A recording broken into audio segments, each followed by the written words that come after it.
दो चीज़ों की मैं बात करूँगा, साइकोलॉजी एंड कम्युनिकेशन।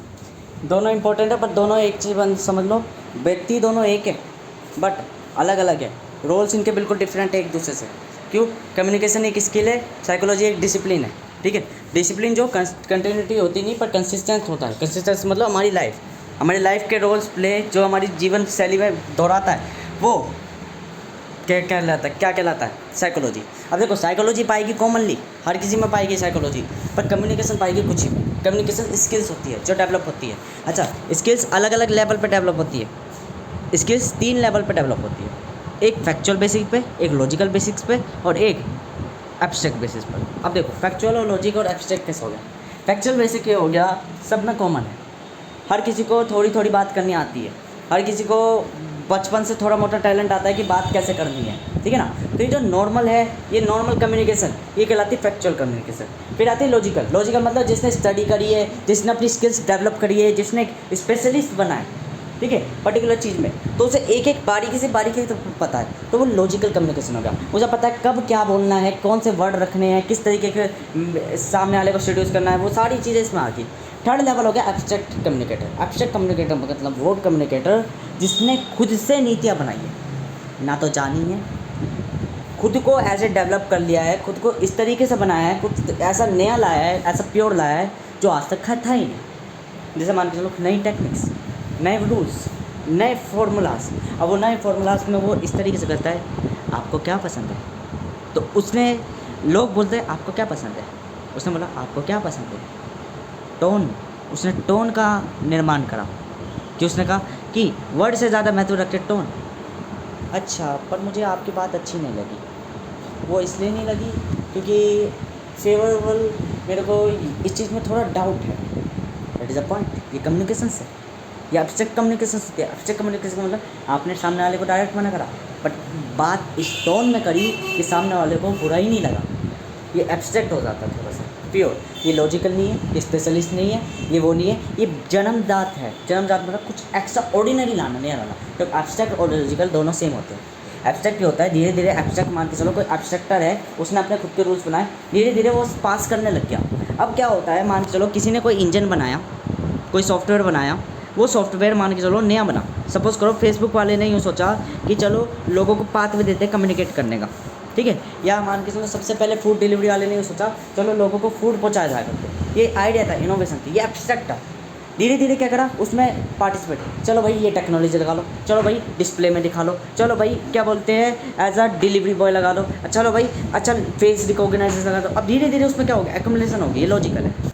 अब साइकोलॉजी क्या होती है, देखो, जैसे कि मैं अभी कल वहाँ पे मैं परसों मैं सुबह उठा, 4 या 5 घंटे की नींद लेके सुबह चला गया 6 बजे। 6 से 7 बजे देख आया, 90 रुपये मैंने अर्निंग करी, ठीक है। फिर मैं आया ट्यूशन से 10 बजे, 10:30 बजे मैं वहाँ चला गया, फिर वापस काम पे। 12 बजे तक मुझे कोई डिलीवरी नहीं मिली, ठीक है। अब फिर मैं गया कि 12:15 घर पे आ गया, खाना पीना बनाया। खाना पीना बनाने के बाद फिर मैं चला गया अपना 2:30 बजे काम पे। फिर आया 7 बजे घर पे, 7:15 बजे आया, आटा बेला, अपना खाना पीना खाया, ठीक है। फिर मैं गया रात को 9 बजे, 9 सवा 9 बजे जाके मैं रात को आया 2:30 बजे घर पे। अब मैंने इस पूरे दिन में इतना काम करके, 11.5 घंटे काम करके, 11.5 घंटे काम करके मैंने कितना रुपये अर्निंग करी? 800 रुपये। अब मैं यही तो कर रहा हूँ। अभी मैं इतना टाइम क्यों दे रहा हूँ, हर एक दिन में इतना टाइम क्यों दे रहा हूँ? ताकि मेरे को दिनों का पता चल रहा है, मुझे लोगों की साइकोलॉजी पता चल रहा है, कब ससुरे सामान मंगाते हैं, किस टाइम पे मंगाते हैं। एक बार अगर साइकोलॉजी सेट हो गई, साइकोलॉजी कैच हो गई, डिसिप्लिन कैच हो गया कि या मुझे पता चल गया शुक्र शनि रवि को शाम को काम चलता है, तो लालच नहीं करना, दिन में मत जाओ, अपना रात ही में जाओ। और यदि पता चला बुध वीरवार को रात में और दिन में काम चल ही नहीं रहा, तो अपना एक टारगेट बना लो कि मुझे 400 रुपये अर्न करने हैं। अब मैं इस टाइम पे जाऊँगा, इस टाइम पे ऑर्डरिंग आती है और इतना टाइम वहाँ पे बैठा रहूँगा। इस तरीके से मतलब बुधवार और वीरवार आपका ऐसा निकलेगा, मेरे जब मैं काम कर रहा हूँ वहाँ पे, तो बुधवार और वीरवार ऐसा निकलेगा जिस दिन आप यूँ कहोगे या 11 घंटे बैठने के बाद भी कुछ नहीं मिला, पर कुछ मिला है, कुछ नहीं तो कुछ मिला है। नहीं बैठते तो कुछ भी नहीं मिलता, और यदि उससे भी बेटर कहीं और मिल रहा मौका तो उसको पास कर लो अपने पास। बाकी शुक्र शनि रवि तो पता चला भाई रात में। लालच नहीं करना कि रात में भी कमा रहे, दिन में भी कमा रहे, एक्स्ट्रा कमा के कोई फ़ायदा नहीं है। जब तुम्हारी औकात नहीं है ना, औकात का मतलब यह है जब तुम्हारे पास छन्नी नहीं है, वो सॉरी, जब तुम्हारे पास कोई चादर वो नहीं है ना बाल्टी, तो छन्नी लेके कोई फ़ायदा नहीं है बारिश को रोकने का, बह जाएगी। इसलिए हमेशा ध्यान रखो, आइडिया इज़ मोस्ट बेटरफुल। अगर आपके पास इन्वेस्टमेंट का, मेरे पास है कि भाई मुझे बाइक में पैसे लगाने हैं, मेरे पास है कि भाई मुझे ईटीएफ्स में पैसे लगाने हैं, मेरे पास है कि मुझे ओवन खरीदना है, मेरे पास हर एक चीज़ टारगेट है, तो मैं उतना ही पैसा कमाऊँ तो बेटर है। उससे ज़्यादा कमा लूँगा तो क्या होगा, फ्लो की तरह। पानी एक ऐसी चीज़, वो पैसा एक ऐसी चीज़ है जो ठहरता नहीं है, आता है चले जाता है। इसलिए बेहतर ये है, अपने आप को पहले ही गोल सेट कर लो कि भाई मुझे इधर इन्वेस्ट करना है, इधर डालना है, इस चीज़ के लिए रख रहे हैं, बस दैट्स पॉइंट। बस उसके लिए फिर लालच नहीं करना, मिनिमम कमा रहे, एवरेज नहीं कमाने। डिसिप्लिन का मतलब ये है, थोड़ा थोड़ा थोड़ा करते रहो। अगर नहीं हो रहा लार्ज, तो लार्ज करके मोटिवेटेड मत हो, एकदम में कंटिन्यूटी मत बनाओ, कंसिस्टेंसी रखो। कंसिस्टेंसी मतलब स्मॉल स्मॉल टास्क से धीरे धीरे लार्ज टास्क पूरे होने लग जाते हैं। ये होता कैसे, पहले छोटे छोटे टास्क धीरे धीरे एक्यूमुलेट होते हैं, फिर मैग्नीफाइड हो जाते हैं, बड़े हो जाते हैं वो टास्क। ठीक है, ये इकोलॉजी एनवायरनमेंट इसलिए तो कहता हूँ ना, पढ़ लो। आप लोग लालच करते हैं, मैं इसलिए तो कहता हूँ हर चीज़ में करूँ, हर चीज़ श्रापित है और हर चीज़ वरदान है। सेंट्रल एग्जीक्यूटिव नेटवर्क आपको मटेरियलिस्ट बनाता है, सेंट्रल एग्जीक्यूटिव नेटवर्क आपको सक्सेसफुल बनाता है, वो सेंट्रल एग्जीक्यूटिव नेटवर्क आपको एक स्पेशलिस्ट बनाता है। डीएमएन आपको बर्बाद करता है, डीएमएन आपको क्या बोलते हैं, डिप्रेस करता है, डीएमएन आपको हर एक चीज़ पूरा करता है दुनिया के हिसाब से, जर्नलिस्ट बनाता है। बट जब एक डीएमएन सीईएन में कन्वर्ट होता है, एक सीईएन डीएमएन वाले व्यक्ति में कन्वर्ट होता है, तो एक्स्ट्रा ऑर्डिनरी रिजल्ट्स मिलते हैं। वही दुनिया उसके नीचे काम करती है। इन्हें कहते हैं एंटरप्रेन्योर, इन्हें कहते हैं एब्स्ट्रैक्टर। अपने आप को चेंज कर लिया इन्होंने। जो चीज़ इनमें काबिलियत थी, जिसको दुनिया एक्सेप्ट नहीं कर रही थी, ये दुनिया एक्सेप्ट भी कर रही थी, इन्होंने बर्बादी का रास्ता चुना। एक सेंट्रल एग्जीक्यूटिव नेटवर्क वाले ने भी सोचा, चलो यार अब असली दुनिया आपका हर चीज़ लॉजिक में नहीं चलानी, अब फैक्ट में भी चलानी है। क्या बने कर ली, इंटेलिजेंस में कर ली। ये अंडरस्टैंडिंग करनी है। दुनिया कहती है डीएमएन वाले ख़राब है। तुम्हारी सारी जो जिस चीज़ में तुम मज़ा मार रहे हो ना, जिस चीज़ की तुम कल्पना कर रहे हो ना, जिस चीज़ को तुम देख रहे हो, ये तुम्हारी औकात भी नहीं है, तुम्हारे खानदान तक की। ये सब डीएमएन वालों ने बनाया है, कल्पना वालों ने। बस एग्जीक्यूटर ने एग्जीक्यूट करा। कल्पना वालों ने कल्पनाएं लिख के गए, देन एग्जीक्यूटर वालों ने उनको कल्पनाओं को उठाकर एज अ प्रैक्टिकल बनाया है, इन्वेंटर की तरह। और जिसने दोनों को बात इस्तेमाल करा, वो तो समझ लो एक एब्स्ट्रैक्ट इंजीनियर है, जैसे Nikola Tesla, Leonardo da Vinci.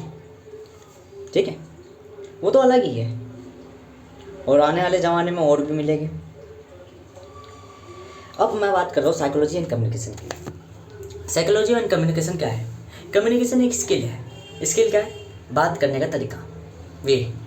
यूँ समझ लो कम्युनिकेशन वो नेगोशिएटर है, और साइकोलॉजी वो स्टूडेंट है। ठीक है, स्टूडेंट के पास कई सारी फील्ड्स है, कई सारे एक्सप्लोरिंग वो है कि स्टूडेंट्स हर एक चीज़ जान सकता है, हर एक चीज़ उसके अंदर इंक्लूडेड है। पर एक टीचर के पास स्पेसिफिक नॉलेज है, स्पेसिफिक स्किल है, वो है कम्युनिकेशन। सपोज करो यहाँ पे अभी यही मान लेते हो, गुरु कम्युनिकेटेड करता है और एक शिष्य साइकोलॉजी उस पर वर्क करती है। एक सेड्यूसर है और एक विक्टिम है। ठीक है, मैंने कहा व्यक्ति दोनों एक ही है, बट रोल दोनों के अलग है, नीचे अलग अलग है दोनों के। हैबिटेट सेम है, same habitat but different roles.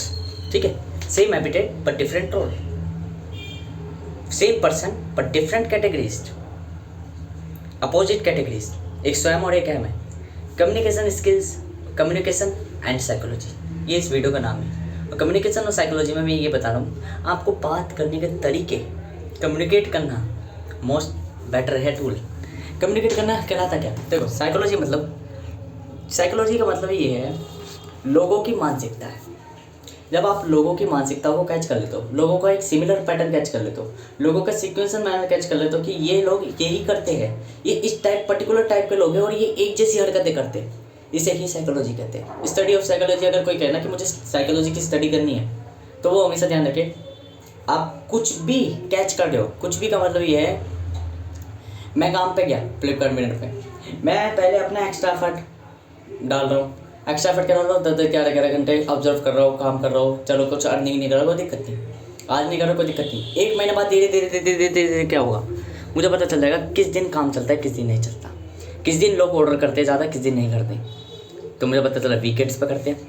अब वीकेंड्स पे उन्होंने ऑफर्स भी दे रखे, क्या बोलते हैं, क्योंकि उन्होंने भी साइकोलॉजी कैच कर ली। साइकोलॉजी का कैच कर ली कि भाई साइकोलॉजी ये कैच कर ली, ओह वीकेंड्स पे काम चलता है, अच्छा तो डिलीवरी बॉयज़ को ज़्यादा इंसेंटिव देना, ज़्यादा वो देना है ताकि ज़्यादा से ज़्यादा डिलीवरी हो।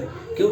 लोग इस दिन छुट्टियों में होते हैं, छुट्टियों में होते हैं तो सोचते हैं हफ्ते में एक चीज़ मंगा लेते हैं, चलो यार आज तो छुट्टी हुए। तो इस साइकोलॉजी उनकी ह्यूमन को एज अ मशीन ट्रीट करा जाता है साइकोलॉजी में।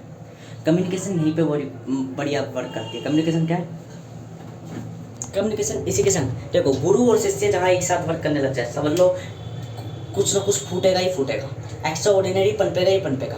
एक इन्वेंटर और एक एग्जीक्यूटर, सॉरी एक डीएमएन और एक सीईएन वाला, एक गुरु कौन है? एक कम्युनिकेटिव स्किल वाला कौन सा पर्सन है? सीईएन, चीफ एग्जीक्यूटर, वो सॉरी सेंट्रल एग्जीक्यूटिव नेटवर्क वाला पर्सन है, ब्रेन का लॉजिकल पर्सन है। और दूसरा फैक्चुअल डीएमएन है। जैसे एक बच्चा, क्या बच्चे को अगर तुम लाल रंग बता रहे हो, रेड रंग बता रहे हो, वो लॉजिक बना रहा है? उसको लॉजिक पता ही नहीं है। लॉजिक तो एग्जिस्ट ही नहीं करता, फैक्ट्स एग्जिस्ट करते हैं। फैक्ट्स के तालमेल से लॉजिक बनता है, समझ हमारे अंदर पनपती है, क्योंकि हमारा डीएनए ऐसा है।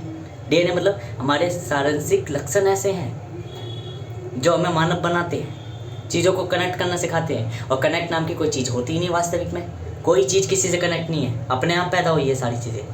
कोई चीज़ किसी से तालमेल नहीं है, बस वातावरण उनका ऐसा है कि उपस्थिति में वो जहाँ प्रेजेंट होती है वो वातावरण के हिसाब से उसका एक पर्टिकुलर कोऑर्डिनेट और सीक्वेंस होता है। वरना कहने को सारी चीज़ें मोतियों की तरफ बिखरी हुई है, सिर्फ पनपी है। अब पनपे कैसे? इसको मैं थोड़ा एग्जांपल समझाता हूँ। कहने को तो यूँ कहोगे कि भाई कोयला जो है या कोई भी जलवायु है या कोई भी वो है, इंसान का शारीरिक रंग ही हो गया, उसके आसपास के वातावरण से वो हो गया, मिलजुल के बना है। मैं कहना चाहता हूँ वो पूरा वातावरण नहीं, माँ ऐसा क्यों बना है?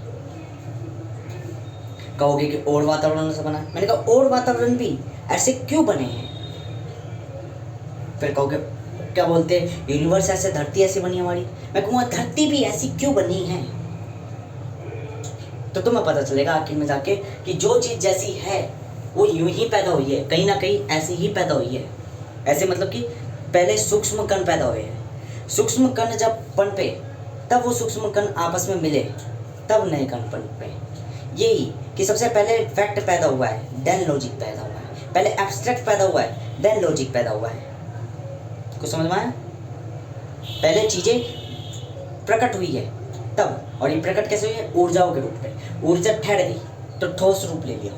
जैसे कि होता नहीं है, पानी ठहर गया, मॉलिक्यूल्स ठहर गए तो जम जम के क्या बन गया? बर्फ। ऐसी समझो ऊर्जा को भी। ऊर्जा ठहर गई तो क्या होगी? इकट्ठी होगी। पर जब वो चली तो चलने के बाद उसने रूपांतरण कर लिया तो नए रूप में अब ठहरी, फिर चली, फिर नए रूप में ठहरी, फिर चली, फिर नए रूप में ठहरी। यही तो है निरंतर तुस्थाई। बस पनपी ऐसी है सारी चीज़ें। पहले सूक्ष्म कण रूप बदलते चले गए। इसे ही ट्रिनिटी कहते थे। ट्रिनिटी मतलब soul, mind and body. Soul से माइंड, सोल और माइंड, सोल कन्वर्ट हुआ माइंड में। माइंड कौन? जो भटकता है, चलता है, मूव करता है, ठीक है। फिर वो माइंड वापस सोल में कन्वर्ट हुआ, मतलब स्थिर हुआ, फिर नए रूप में हुआ। पर रूप पनपे, रूप मतलब बॉडी पनपे, स्टाइल पनपे, व्यक्तित्व पनपा, फोर्स स्टेटमेंट पनपे। ये समझ लो शिव, स्वयं और अहम, तीन पनपे हैं। शिव कौन? आत्मा। स्वयं कौन? एक व्यक्ति जो बालक है। अहम कौन? जो गुरु है, जिसे अकल आ चुकी है, समझ आ चुकी है, ठीक है। तो ये तीन व्यक्ति मिलजुल के पूरी सृष्टि का निर्माण करते हैं, एक एक कण का। और तीन ही है, दो मन एक मस्तिष्क, बस। इसके अलावा पूरी सृष्टि इन्हीं तीनों से बनी है। आपके एक एक कण में मैं ये तीन बता दूंगा। कहने को तीन नहीं है, दो ही है, वो दोनों एक ही के हैं, मस्तिष्क के रूप है। एक फॉल्स कॉन्शियसनेस है, एक ट्रू कॉन्शियसनेस है। ट्रू कॉन्शियसनेस सब में समान है, सब में कॉमन है। यू आर गॉड, वो तुम्हारा गॉड है, सबका गॉड है, वो सब में प्रेजेंट होता है। बट एक्टिव कईयों में होता है, कुछों में ही होता है एक्टिव। मतलब आपने अपने सबकॉन्शियस ब्रेन से कहा, एक होता है सबकॉन्शियस, एक सुप्रा कॉन्शियस ब्रेन होता है। सुप्रा कॉन्शियस ब्रेन यूनिवर्स से कनेक्ट होता है, जिसे मैं ट्रू कॉन्शियसनेस कहता हूँ। आपने अपने सबकॉन्शियस ब्रेन से कहा, सबकॉन्शियस ब्रेन क्या होता है? देखो फर्स्ट ऑफ लिसन करो, मेरा ब्रेन जो मैं बोल रहा हूँ, ये समझ रहा हूँ, ये जान रहा हूँ, ये है मेरा फोर्स ब्रेन, मेरा कॉन्शियसनेस। सबकॉन्शियसनेस ब्रेन हो गया जो मेरी पर्सनैलिटी रखता है कि मैं एक मानव हूँ, मेरा जीन थोड़ा सा अलग है, मैं थोड़ा एब्स्ट्रैक्ट इंजीनियर हूँ, मैं एक साइंटिस्ट हूँ, मैं एक गॉड पर्सनैलिटी रखता हूँ, मैं एक मैथमेटिशियन हूँ, मैं एक इकोनॉमिस्ट भी हूँ, मैं एक एंटरप्रेन्योर भी हूँ, मैं ऑल ऑलराउंडर हूँ और मेरे अंदर ये सारी चीज़ें पनपी ऐसे कि धीरे धीरे मेरे अंदर समय के साथ मेरे को चीज़ें क्या बोलते हैं, जब मैं सोचता जाता था तो क्या हुआ, धीरे धीरे मैं DMNN पे ज़्यादा वर्क करता था, देन मैं CN पे कन्वर्ट हुआ। तो मैं जब अपना परिचय दे रहा हूँ, मेरा पूरा परिचय जो मेरे अंदर एक पर्सनैलिटी डेवलप करता है, और साथ में कि मैंने बोला कि भाई देखो मेरे अंदर ये सारी चीज़ें ऐसा है कि मैंने लोगों को देखा और मैंने लोगों को देखा और लोग जब गलतियाँ करते वो करते तो मैंने उनसे सीखा, जाना, समझा, ये सब चीज़ें देखा, उनको दोहराया, उनको उनकी गलतियों को, उनकी असमंजसता को देखी और देन मैंने अपने आप को मॉडिफाइड करता चला गया। मॉडिफाइड करते जब मैंने देखा लोग स्पेशलिस्ट बनना चाहते तो मैंने कहा स्पेशलिस्ट मैं नहीं बनना चाहता। मेरे अंदर ये ऑर्डिनरी थोड़ी बाउंस बैक या इतना मेरा IQ EQ इस तरीके से तेज था कि धीरे धीरे हाइपर एक्टिव ब्रेन के कारण मैंने अपने आप को ऐसा डेवलप कर लिया कि मैं एक एक्स्ट्रा ऑर्डिनरी पर्सन हूँ। और रियलिटी में ये कारण कैसे हुआ कि मेरे जीन्स ही ऐसे कि मैं कुछ गलत मिसवेरिएबल पैदा हो गया जो इस इन्वायरमेंट के हिसाब से सूटेबल नहीं हूँ, एक गेम चेंजर हूँ। बस मैं कहता हूँ, पहले मैं कहता था हर चीज़ जल्दी मिल जाएगी because I am a God मतलब कि मैं एक सुपीरियर ब्रेन वाला पर्सन हूँ, ठीक है। बट फिर मुझे बाद में धीरे धीरे रियलाइज़ हुआ कि समय इंपॉर्टेंट रखता है, क्योंकि समय धीरे धीरे चीज़ें सिखाता है। तो मैंने धीरे धीरे अपनी मानसिकता बदली। फिर कैसे बदली, समय यार देना ही पड़ेगा, चलो देना पड़ेगा। फिर धीरे धीरे समय के संग मजा आने लग गया कि चलो ठीक है यार टाइम देने पे। फिर मुझे पता चला दुनिया पेशेंस नहीं रखती, दुनिया कहती है अभी करके दिखाओ, अभी हमें रिजल्ट दिखाओ, अभी हमें परिणाम दिखाओ। पर उन्हें क्या पता ओवरनाइट सक्सेस तो पहले की चल रही होती पर दिखती लास्ट में है, ठीक है ना। लोग सक्सेस देखते हैं, पीछे की चीज़ें देखते नहीं। पर धीरे धीरे मैंने अपने आप को विश्वास दिलाया कि 20 साल बाद 10 साल बाद ये सारी चीज़ हो ही जाएगी ऑटोमेटिकली। तो ये एवरी टाइम मैं थिंकिंग करता हूँ, एवरी टाइम अपने आप को चेंज करता हूँ, देन स्टेबलाइज करता हूँ। धीरे धीरे नीतियाँ, फिलोसफी, थ्योरम्स मैं बनाता था और अलग अलग तरीके से डेवलपमेंट कर रहा हूँ। मैं अपने आप को चेंज करना पसंद करता हूँ, ग्रोथ करना पसंद नहीं करता हूँ। चेंज करते करते धीरे धीरे टाइम के संग मिसवेरिएबिलिटीज कम हो जाती है और फिर मेरी डायरेक्ट चेंज ग्रोथ में कन्वर्ट हो जाता है, जिसे कहते हैं ट्रू प्रोडक्टिविटी। लोग क्या कहते हैं डायरेक्ट प्रोडक्टिविटी में कूदना। मैं कहता हूँ प्रोडक्टिविटी में मत कूदो, डिसिप्लिन में कूदो। डिसिप्लिन में कूद गए तो अपने आप प्रोडक्टिव हो जाओगे समय के साथ, बिकॉज डिसिप्लिन प्रोडक्टिव होता है, प्रोडक्टिविटी डिसिप्लिन नहीं होती। That is a point. तो मैंने अपने बारे में बताया। अब ये सारा कुछ इंक्रिप्टेड है मेरी पर्सनैलिटी में, सबकॉन्शियस ब्रेन में। मेरा प्रेजेंट ही मेरा सबकॉन्शियस ब्रेन कहलाएगा, ठीक है। कुछ समझ में आया क्या है सबकॉन्शियस ब्रेन? साइकोलॉजी का पार्ट है, मानसिकता। सबकॉन्शियस ब्रेन मानसिकता ही कहलाती है। व्यक्तिगत चरित्र और चरित्र समान हो सकते हैं, इसलिए सबकॉन्शियस ब्रेन किसका ही है? ट्रू कॉन्शियसनेस का ही एक रूप है, ठीक है। सब में कॉमन पाएगी साइकोलॉजी, जिसे कहते हैं कॉन्शियसनेस। साइकोलॉजी निकलती है क्योंकि सबके कुछ जैसे शक्लें अलग होती है, सबकी थोड़ी थोड़ी सोच अलग होती है, क्योंकि सब में मिस वेरिएबल्स पाते हैं, फैक्टर्स पाते हैं, अलग अलग कारक पाते हैं, अलग अलग उपस्थिति पाती है। कोई किधर पढ़ा है, कोई कहाँ पढ़ा है, कोई किस जगह पे पढ़ा है, तो हर किसी के कई सारे फैक्टर्स ऐसे इन्वॉल्व कर देते हैं कि हर किसी का एक स्पेसिफिक कोऑर्डिनेट होता है। जैसे एक सिंगल सेल का अलग कोड होता है, अब वो कोड किसी भी प्रोग्राम में किसी भी वो एक पूरा एक पर्टिकुलर कोड होता है उसका कि वो इस जगह है और हम पूरे ब्रह्मांड में उसकी एक स्पेसिफिक इन्फॉर्मेशन दे सकते हैं। ये होती है फ्रीक्वेंसीज, ठीक है। फ्रीक्वेंसीज कभी कभार मैच कर जाते हैं दो डायप्लोसिस से। दो डायप्लोसिस से मतलब एक ही फ्रीक्वेंसी 10 जगह नेटवर्क एक ही संग भेज देगी। क्यों? फ्रीक्वेंसीज के अंदर भी 3 स्टेजेस आ जाती है। फर्स्ट फ्रीक्वेंसी स्टेज आती है कि जब हम कोई कम्युनिकेट कर रहे हैं और एक तरीके की तरंगे भेज रहे हैं। अब वो तरंगे कहाँ कहाँ उपस्थित है वो महामास तीनों जगह सिग्नल दे देगी। फिर सेकेंड हम उसमें थोड़ी सी और वेराइट कर देते हैं। हम वेराइट क्या कर देते हैं, उसकी रेंज बढ़ा देते हैं। रेंज मतलब कि हम कह देते हैं बायोडाइवर्स मतलब कि हम उसको कह देते हैं कि भाई देखो, जब भी तुम किसी प्रोग्राम में पहुंचोगे, किसी भी सिस्टम में पहुंचोगे, तो जो इन्वायरमेंट है उसके जो प्रभाव होगा इन्फ्लुएंस, तो वो एक पर्टिकुलर कोऑर्डिनेट रखता है। अब बस इसी पर्टिकुलर फ्रीक्वेंसी पे जाना। अब 2 काम हो चुके। 2 काम से क्या है, हम किसी अर्थ ग्रह वो सब जगह देख लीजिए। अब हमें देखना है बियॉन्ड द यूनिवर्स। तो थर्ड टाइप की फ्रीक्वेंसी आ जाती है, थोड़ी थीटा फ्रीक्वेंसी। वो फ्रीक्वेंसी ऐसी होती है कि हम कह रहे हैं एनर्जी को न्यू फॉर्म्स में भेजो, नए फॉर्म्स में भेजो। इससे क्या होगा, कोई ना कोई ऐसी फ्रीक्वेंसी होगी जिसको हम कैच करना चाह रहे हैं, वो कैच कर लेंगे। 3 टाइप की स्टेजेस ऑफ फ्रीक्वेंसी है। फर्स्ट फ्रीक्वेंसी होगी जो कॉमन फ्रीक्वेंसी चलती है। 10 डिवाइसेस है तो कोई किसी की फ्रीक्वेंसी सुन सकता है।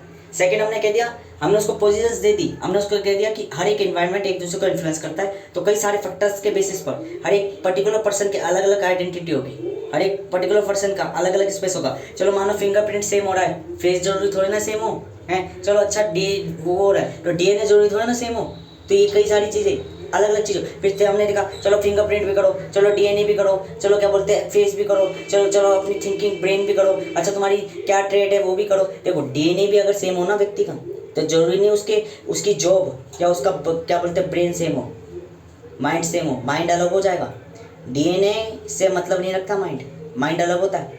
क्यों? माइंड परिस्थितियों से भी बनता है, डीएनए तो सारांशिक होता है। अब मान के चलो मैं ही हूँ, मैं अगर यहाँ पे पैदा हो, यहीं मैं अमेरिका में पैदा हुआ होता, मेरा अलग स्टाइल होता, अलग वो होता, क्या मेरा डीएनए चेंज होता? नहीं, डीएनए सेम होता, व्यक्ति सेम हो, पर पर्सन्स के रोल्स अलग अलग हो गए। दैट इज द पॉइंट, ये ध्यान में रखना है, ठीक है। तो माइंड मैटर नहीं करता जरूरी कि डीएनए से ही बिल्कुल डेवलप हो, ब्रेन डेवलप होगा। जो ढांचा है, जो सोचने की प्रणाली, जैसे IQ, EQ, SQ, ये मेरे जितने तेज है, हाइपर एक्टिव है, ये हो गए, टैलेंट होगा, पर परिस्थितियाँ बहुत निर्भर करेगी, ये चेंज कर देगी। तो समझ लो आपका माइंड 3 चीज़ों पे निर्भर करेगा। ये फ्रीक्वेंसी सी है, माइंड मतलब वो सिस्टम समझ लो, वो रेडियो फ्रीक्वेंसी समझ लो, वो कोऑर्डिनेट समझ लो, जैसा आप पाना है, तो वो माइंड कैसे कैच होगा? सिंपल सी बात ये है, आपकी पहले सोल आइडेंटिटी देखी जाएगी। सोल आइडेंटिटी मतलब कि कोई आपने फ्रीक्वेंसी भेजी है पर्टिकुलर, तो वो पर्टिकुलर फ्रीक्वेंसी क्या आइडेंटिटी रखती है। अब सोल एक यूनिक आइडेंटिटी रखती है। तो पहले सुनो, जो कॉमन फ्रीक्वेंसी है उसे कर लो ट्रू माइंड, जो सब में कॉमन है, कई जगहों पे उपस्थित हो सकती है। जैसे मैंने कहा, सुपर कॉन्शियसनेस को ढूंढना है, ठीक है, किस बंदे में देखना है। अब हमें पता चल रहा है भाई सब में सुपर कॉन्शियस, तो एक्टिवेट करो तो भाई पता चला लाखों लोग में। अब लाखों लोग थोड़ी ना सुपर कॉन्शियस एक्टिवेट करेंगे लाखों में। तो हमने कहा चलो ठीक है, परिस्थितियाँ देखो, किसकी परिस्थिति फेवरेबल खा रही है कि उसमें सुपर कॉन्शियस। अब सुपर कॉन्शियसनेस वाला व्यक्ति वहीं पनपेगा, निरंतर व्यक्ति वहीं पनपेगा जब परिस्थितियाँ बेकार होगी। दुनिया कहती है ग्रोथ में पनपना चाहिए, नहीं, उसकी कामयाबी उसकी योग्यता में कहलाती है, और योग्यता गरीबी से आती है, ना कि अमीरी से, ठीक है। तो हमने देखा फिर परिस्थिति, चलो ये व्यक्ति गरीब है, इसका ब्रेन भी हाइपर एक्टिव है, ठीक है, ये गरीब नहीं है, मतलब परिस्थिति इसकी व्याकुल है, ऐसी परिस्थिति है जो अनुकूल नहीं है, ठीक है। तो भाई ऐसी परिस्थितियों में पैदा हुआ है और ये अपने आप को चेंज करना चाहता है, डेवलप करना चाहता है। अब देखते हैं ये कैसे पनपता है। इसका ब्रेन IQ है जो इसे मरने नहीं देगा, ठीक है, ब्रेन देख लिया हमने इसका, ठीक है, हमने इसका ब्रेन देख लिया, हमने इसकी आइडेंटिटी देख ली, सोल देख ली, हमने इसका सोल जो यूनिवर्सली कनेक्ट होगी, यूनिवर्सली मतलब चेंज फॉर्म करेगी, एवरी टाइम चेंज फॉर्म करेगी, पर एक रिएक्शन सेम होगा कि इसके अंदर कोई ना कोई ऐसा ट्रेट या जीन्स हो या DNA होगा जो इसको बार बार मरने नहीं देगा खुद से, ठीक है। दूसरी चीज़, हमने उसकी परिस्थितियाँ तय कर दी, परिस्थिति मतलब इन्वायरमेंट, कि भाई इस रेंज में, इस पर्टिकुलर सेक्टर में वो वर्क करेगा। थर्ड चीज हमने क्या बोलते हैं, एंड टू एंड। थर्ड चीज हमने क्या करी, एंड टू एंड, उसमें वो सिलेक्ट कर ली।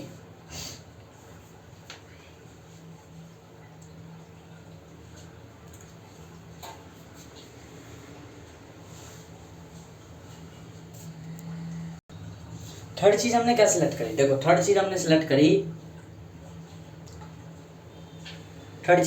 करी, कल मैंने रात में 2 बजे एक बंदे को डिलीवरी दी, ठीक है, डिलीवरी दी, थोड़ा कम्युनिकेशन और ट्रेड का समझो।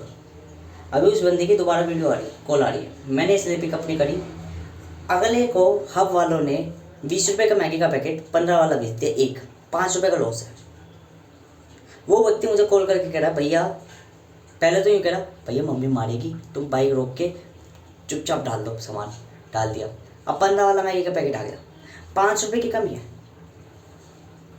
मैंने कहा सर देखिए, हम क्या करते हैं, वहाँ से सामान उठाते हैं, हमारा काम ये होता है स्लॉट को वो करना, चेक करना। आप एक काम करिए, उसकी फ़ोटो या वो करके फ्लिपकार्ट को एज अ फीडबैक दे दीजिए, या तो वो आपको रिफंड दे देगा, या आपको एज अ उस चीज़ को प्रायोरिटी दे के वहाँ पर कंप्लेंट कर दीजिए, क्योंकि इसमें हब वालों की गलती है। और क्या बोलते हैं, जो आपको वो या तो रिफंड हो जाएगा 5 रुपये, या वो हो जाएगा। अब वो व्यक्ति 5 रुपये के चक्कर में कॉल कर रहा है, 5 रुपये के चक्कर में, ठीक है, फर्स्ट ऑफली। और कुछ धी के लंड ऐसे हो गए जो कहते हैं 5 रुपये भी इंपॉर्टेंट रखते हैं, वही माधव चौथ 150, 250 रुपये की वो खा के आते हैं। मानसिकता हूँ मैं बता रहा हूँ उनकी। अब मैं गालियाँ कैसे बक रहा हूँ, गालियाँ इसलिए बक रहा हूँ कि ये लायक ही इस चीज़ के, फिर भी अपनी गालियाँ सुधारूंगा। अब मान के चलो मैं इतने प्यार से कह रहा हूँ उनसे, ठीक है ना, मैंने कर दिया, कोई दिक्कत नहीं, क्योंकि मेरी आदत ही ऐसी कि भाई तरीके से प्यार से बात करना कस्टमर से, क्योंकि कस्टमर अगर 5 रुपये कम भी दे रहा है तो मैं कहता हूँ कोई दिक्कत नहीं, मैं अपनी जेब से दे लूँगा, बेशक मेरा फ़ायदा नहीं है उसमें, पर फिर भी कोई दिक्कत नहीं, क्यों, मैं ईमानदारी से अपना काम करता हूँ। अब मेरा दोस्त कह रहा, इस बहन के लंड को 2:30 बजे माधव चौथ को 5 रुपये के लिए कॉल कर रहा है, इसका गाली बकनी चाहिए थी बहन के लौड़े की, तेरे को 5 रुपये कॉल करनी है। मेरा दोस्त कह रहा मुझे, मैंने कहा यार मेरे को हालत ऐसी है नहीं कस्टमर से, और फिर हकीकत में आप आईडी में इस तरीके से बात भी नहीं कर सकते, और सामने भी होता तो मैं इसी तरीके से बात करता कि माफ़ कर दीजिए ये हमारी तरफ से गलती होगी, क्योंकि मैं एज किसी भी जगह काम कर रहा हूँ तो मैं उसे खुद का बिजनेस समझता हूँ, ना कि किसी और का। फ्लिपकार्ट हब का मालिक मुझे बेशक एक नौकर समझ रहा हूँ, पर मैं उस फ्लिपकार्ट हब को अपनी कंपनी समझूंगा, बिकॉज आई एम एंटरप्रेन्योर, समझ लो। बट मैं इतना बावड़ा भी नहीं हूँ, मैं इतना बावड़ा भी नहीं हूँ कि उस कंपनी के लिए अंधा करता रहूँगा जब तक मुझे कुछ सक्सेस नहीं मिली है। जैसे ही मुझे लगेगा कि हाँ मेरी कोई इज्जत नहीं, वैल्यू नहीं है, मैं सीधा चेंज कर देता हूँ। That is the point, you got it. कि जैसे ही मुझे लगा कि मेरी कोई इज्जत नहीं है, वैल्यू नहीं है, मैं चेंज कर देता हूँ, क्योंकि मैं इसके त्याग करने से पहले भी नहीं सोचता। That is point. Value is most important for me, इसलिए मैं भी 2 महीने तक काम करूँगा, 2 महीने के बाद फिर अपना काम खोल दूँगा। क्यों? अपने काम पे वैल्यू होती है, अपने काम में पढ़ सकता हूँ, अपने काम में अपना टैलेंट लगा सकता हूँ। और किसी और के काम में, किसी और के खेत में अगर वो डालोगे कि नहीं पेड़ है जिंदा रहेगा, तो उतना ही पानी डालो जितना ज़रूरत है, पेड़ जिंदा रहे, ग्रो नहीं करने। क्योंकि आम आपको नहीं मिलेगी, आम कोई और लपेटेगा, और आपको जब लपेटने जाओगे आम कि चलो एक तो दे दो 100 में से, तो वो आपको लात जूते और क्या बोलते हैं घिसेड़ के फेंकेगा, और फिर आप कहोगे मेरे से धोखा हुआ। वो धोखा नहीं हुआ, आप बेवकूफ़ थे, नादानी करी थी, कोई दिक्कत नहीं। अब आने वाले समय में मत करना, ठीक है। तो चीज़ें सिखाती है, जीवन बढ़िया है कि सिखाता रहता है। फर्स्ट ऑफ पॉइंट्स अब थोड़ा समझो साइकोलॉजी में ही ये चीज़ है। देखो कम्युनिकेशन इसी तरीके से होती है, आप करेक्टर। अब फ्रिक्वेंसी में मैं थोड़ा सा और बता दूँ कि ये होगी सोल ट्रेट, कि आपका ब्रेन आपको मरने नहीं देता, ठीक है भाई। हमने आइडेंटिटी देख ली, अब हमने सुपर कॉन्शियस भी देख लिया जो सब में कॉमन है। अब देखो जो सोल है, सोल का मतलब ये है न्यू फॉर्म चेंज करना। एक सोल जैसे कपड़ों की तरह शरीर बदलती है, बट गुण और चाल है समान होती है। चालें वातावरण के हिसाब से बदल जाती है, जगहों के हिसाब से बदल जाती है। चालें मतलब वो समझ लो वो सुपर कॉन्शियस माइंड, और गुण वो हैबिट्स जो हमें पता चल जाता है व्यक्ति यही आया है, ठीक है। एक होती है हरकतें और एक होती है आदतें। आदतें ही व्यक्ति को बनाती है। आदतें क्या है? सोल का गुण है, गुण। और हरकतें क्या है? चालें, ठीक है। आदतें आवास habitat, but different roles, different play of life, because circumstances अलग अलग है, हर किसी की ज़िंदगी अलग अलग है, हर किसी का करेक्टर्स अलग अलग है, बट मूल ढांचा जो मूल वो है फ्रीक्वेंसी, वो चीज़ वो है। अब हमने क्या करा, वही फ्रीक्वेंसी को मान के चलो एक पर्टिकुलर टाइप की फ्रीक्वेंसी को, जैसे मान लो मैं एनर्जी भेज रहा हूँ, एनर्जी नाम की एक फ्रीक्वेंसी भेज रहा हूँ। एनर्जी कैसे? हमें पता है एनर्जी मतलब साउंड एनर्जी, एनर्जी मतलब लाइट एनर्जी, एनर्जी मतलब न्यूक्लियर एनर्जी, एनर्जी मतलब हीट एनर्जी। अब ये सब सारी, अब देखो न्यूक्लियर एनर्जी मैं इंक्लूड नहीं करूँगा, क्योंकि न्यूक्लियर मतलब कि वो यूरेनियम से निकलने वाली रेडियो एक्टिव एनर्जी है, तो मैं रेडियो एक्टिव एनर्जी कहूँगा। Radio active energy, heat energy, light energy, sound energy, ठीक है। ये करंट, इलेक्ट्रिकल एनर्जी, अब ये जो, और या केमिकल एनर्जी, ठीक है। अब ये जो 4-5 तरह की एनर्जी की, ये मुझे पता है सब में एक चीज़ कॉमन है, एनर्जी। मैंने कहा ये सोल है, ये सोल है, ये सोल है, सुप्रा कॉन्शियसनेस है, सबकी समान कैटेगरी ट्रेट है। अब मैंने कहा भाई एनर्जी को जाके कैच करो, कभी तो वो साउंड को पकड़ रही है, कभी वो सोल, वो क्या बोलते हैं इलेक्ट्रिकल को पकड़ रही है, कभी वो हीट को पकड़ रही है, कभी वो लाइट को पकड़ रही है। आप सिग्नल या सारी जगह जा रहा है, सारी जगह क्या बोलते हैं हाइपर। मैंने कहा इनकी पावर बढ़ा दो, और उन्होंने सब एनर्जी की पावर बढ़ा दी। मैंने कहा नहीं, हीट मत बढ़ाओ वरना मेरा इंजन फूक जाएगा, ठीक है। लाइट मत बढ़ाओ वरना मेरा क्या बोलते हैं कि वो केमिकल चेंज हो जाएगा। मैंने कहा मुझे केवल साउंड बनाना था, ठीक है। मैंने कहा कि चलो ठीक है, मैंने कहा भाई चलो ठीक है, साउंड नाम की एनर्जी बना दो। अब मुझे पता चला साउंड टाइप की एनर्जी 3 जगह है, 3 जगह एनर्जी है, ठीक है। साउंड टाइप की एनर्जी 3 जगह है, एक माँ है, बी है, सी है। मैंने कहा नहीं, बी पॉइंट पर मत पढ़ो, खाली ए पॉइंट पर बनाना था। तो मैंने उसको एक सर्कमस्टेंस दे दिया, ए का एक इन्फ्लुएंस ऑफ वातावरण, उसको कोऑर्डिनेट भी दे दिया। मैंने कहा ए पॉइंट पे जो साउंड एनर्जी है उसको रेज करो। क्या करा मैंने, पहले एनर्जी दी, फिर पहले मैंने दी साउंड, ठीक है। साउंड, मैंने कहा साउंड नाम की एनर्जी बनानी है, सब में कॉमन है साउंड के, ठीक है, सिमिलर से। मैंने कहा फिर साउंड क्या हो गया, बाकी एनर्जियों से थोड़ा विभिन्न है, पर एक पर्टिकुलर टाइप की साउंड कई सारी है एनर्जी, ठीक है। अब मैंने कहा कि भाई साउंड, और साथ में अब साउंड भी कई तरह के होते हैं। फर्स्ट ऑफली साउंड जो सब में कॉमन, मैंने कहा ए पॉइंट के साउंड बढ़ाओ, ठीक है। मैंने उससे इन्फ्लुएंस उसका वो भी डाल दिया। देखो मैं इसे इन्फ्लुएंस कर रहा हूँ, सामान्य से बात तो मैं यूँ कह सकता हूँ आपको समझाने के लिए, या अपने आप को समझाने के लिए एज अ फॉल्स कॉन्शियसनेस को, कि देखो ए पॉइंट को आप कॉन्ट्रैक्ट बना दो, पर उसको बनाओगे कैसे, मैं इसलिए कह रहा हूँ, बनाने का मतलब ये है वातावरण फैक्टर्स रखता है, इन फैक्टर्स के जाल को, पैटर्न को समझ लो, ये इसका इन्फ्लुएंस कहलाता है। इसको इसके बेस पर बनेगा। मैं तुम्हें वो भी बता रहा हूँ कि कैसे बनेगा, मैं केवल ये नहीं बता रहा क्या हो सकता है, मैं तुम्हें वो भी बता रहा हूँ कैसे बनेगा। जैसे मैंने कहा कि इन्वायरमेंट में सीपीयू को एक एक पार्टिकल को ओरिएंट वो दे सकते रहते हैं, सीपीयू चिप की तरफ बिटेंट बना सकते हैं। मैंने कहा कैसे बनाएंगे, मैंने कहा दो चीज़ें चाहिए, एक ओरिएंटेशन और एक ऑपरेशन ऑफ फ्रीक्वेंसी। ओरिएंटेशन मतलब क्या मॉलिक्यूलर ओरिएंटेशन है, क्या पार्टिकल का स्टाइल है, किधर की तरफ से एनर्जी एग्जिस्ट कर रही है, किधर की तरफ से एनर्जी घुस रही है, वो एंटरिंग पॉइंट, और साथ में कितनी देर तक राउंड कर रही है, कितनी देर तक वो रेडियो एक्टिव पार्टिकल बना रह रहा है, वो उसका क्या हो गया ऑपरेटिंग एनर्जी स्टोरिंग, कि वो एनर्जी कितनी देर तक स्टोर करके रखता है। अब मैंने उसको ओरिएंटेशन बता दिया। अब एक ही पार्टिकल के 8 फेज हो जाएगी, 8 फेज हो जाएगी, क्योंकि 3 डायमेंशन में पैर रखा होता है एक पार्टिकल, हवा में फ्लो कर रहा होता है, तो उसके 3 फेज हो जाएगी, 3 मतलब 2 की पावर क्यूब, 8 फेज हो जाएगी। और 8 फेज का मतलब एक पार्टिकल के अंदर हम 8 इन्फॉर्मेशन रख सकते हैं, 8 types of information, 8 types of information. अब 8 टाइप्स ऑफ इन्फॉर्मेशन के बेसिस पर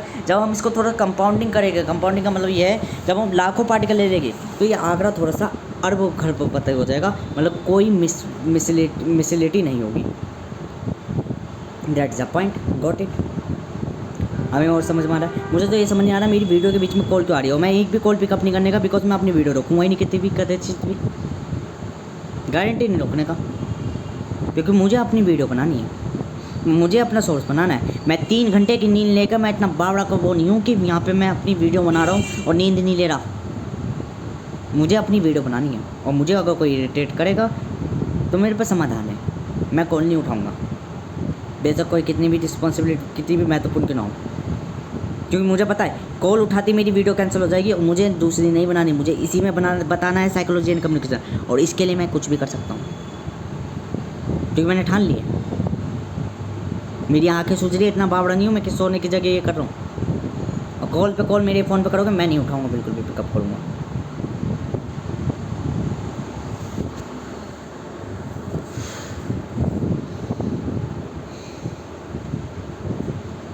साइकोलॉजी एंड कम्युनिकेशन में आपको ये ध्यान रखना है, साइकोलॉजी सब में कॉमन है, कम्युनिकेशन एक स्किल है कि हमें कम्युनिकेट कैसे करना है, बातचीत कैसे करनी है, स्किल्स महत्वपूर्ण है। अब ये दोनों मिक्स होकर कैसे काम करती है, कुछ ऑर्डिनरी कैसे बनाती है।